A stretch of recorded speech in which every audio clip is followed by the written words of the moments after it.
دو لشکر آپس میں لڑ رہے ہیں ایک میدان، ایک جنگلی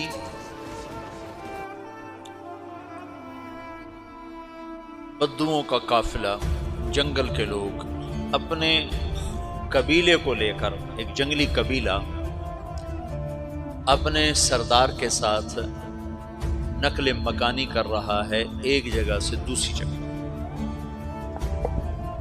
اللہ کا نظام کہ یہ لوگ چلتے چلتے چلتے اس وادی میں پہنچ گئے جہاں جنگ ہو رہی ہے، دو لشکر آپس میں لڑ رہے ہیں۔ جب یہ وہاں پہنچتے ہیں تو ایک لشکر کے قدم اکھڑ رہے ہیں اور دوسرا غالب آ رہا ہے۔ ان کو نہیں پتا شکست کھانے والے کون ہیں اور فتح پانے والے کون، ان کو نہیں پتا۔ اس جنگلی قبیلے کے سردار کا نام بھی تغرل ہے، تغرل۔ تو یہ سردار کہتا ہے جو شکست کھا رہے ہیں ان کی مدد کرو، کچھ پتہ نہیں کون ہے، کہتا جو شکست کھا رہے ہیں ان کی مدد کرو۔ تو 400 وحشی جنگلیوں نے فاتح لشکر کے پیچھے حملہ کر دیا۔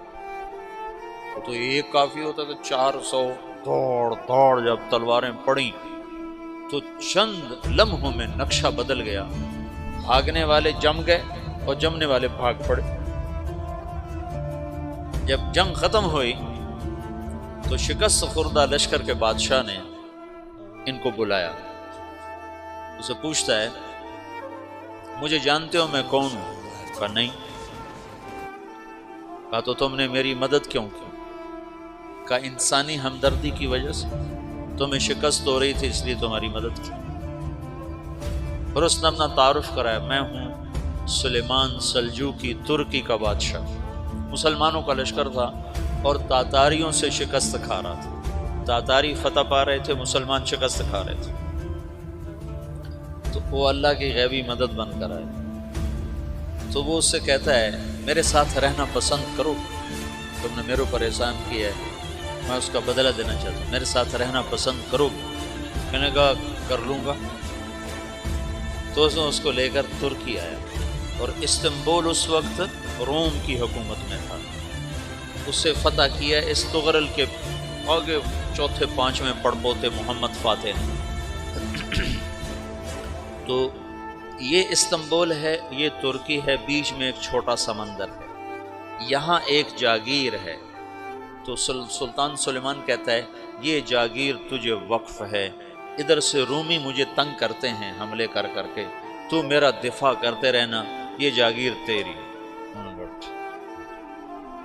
اس جاگیر پہ اس نے اپنے قافلے کو آباد کر دیا، اپنے قبیلے کو، اور ایک چھوٹی سی حکومت بنا لی، جو ایک صوبہ سمجھو سلمان سلجوقی کا، وہ ایک چھوٹا سا صوبہ ہے۔ وہاں جب یہ رہ پڑا تو پھر یہ ایک شیخ کے بیت ہوتا ہے، وہاں شیخ طریقہ ہے، ان کے یہاں یہ بیت ہونے جاتا ہے۔ وہ اس کو رات اپنے پاس ٹھہراتا ہے، تو ایک کمرے میں ان کو ان کا خادم ٹھہراتا ہے۔ یہ جب کمرے میں جاتا ہے تو سامنے دیوار میں طاقچے پر قرآن پڑا ہوا ہے۔ تو یہ تغرل بیگ کہتا ہے یہ کیا ہے، یہ کیا ہے؟ تو وہ خادم کہتا ہے یہ کتاب اللہ ہے، قرآن ہے۔ اچھا۔ وہ اس کو وہاں چھوڑ کے باہر چلا جاتا ہے۔ وہ دیہاتی آدمی، جنگل کا رہنے والا، پہلی دفعہ زندگی میں قرآن دیکھا، وہ کہتا ہے یہ قرآن ہے، اللہ کی کتاب ہے، میں اللہ کی کتاب کے سامنے سو جاؤں، کتنی بے ادبی ہے۔ تو اس نے اسے قرآن اٹھایا اور سر پہ رکھا اور کھڑا ہو، ساری رات قرآن سر پہ رکھ کے کھڑا رہا۔ رات کے پچھلے پہر اس کو خواب آیا، کھڑے کھڑے اس نے دیکھا کہ اس کی پشت سے ایک چاند نکلا اور شیخ کی بیٹی کے سینے میں جا کے اتر گیا۔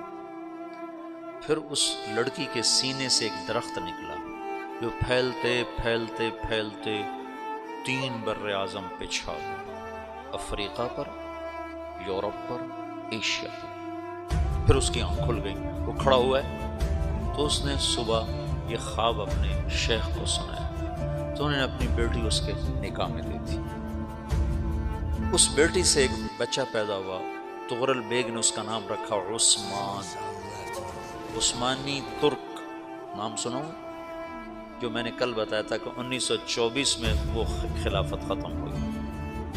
تو ایک بیٹا پیدا ہوا عثمان، عثمان نے پھر ایک نئی اسلامی حکومت کی بنیاد رکھی جو 1924 تک چلتی رہی، کوئی 800 سال یہ حکومت چلی۔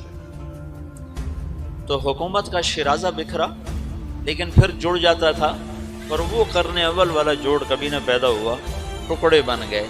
ان ٹکڑوں میں اللہ لوگ پیدا کرتا رہا جو دعوت دیتے رہے، دعوت زندہ رہی۔ جو تربیت کا نظام تصوف کے ساتھ تھا اب وہ تبلیغ کے ساتھ ہے۔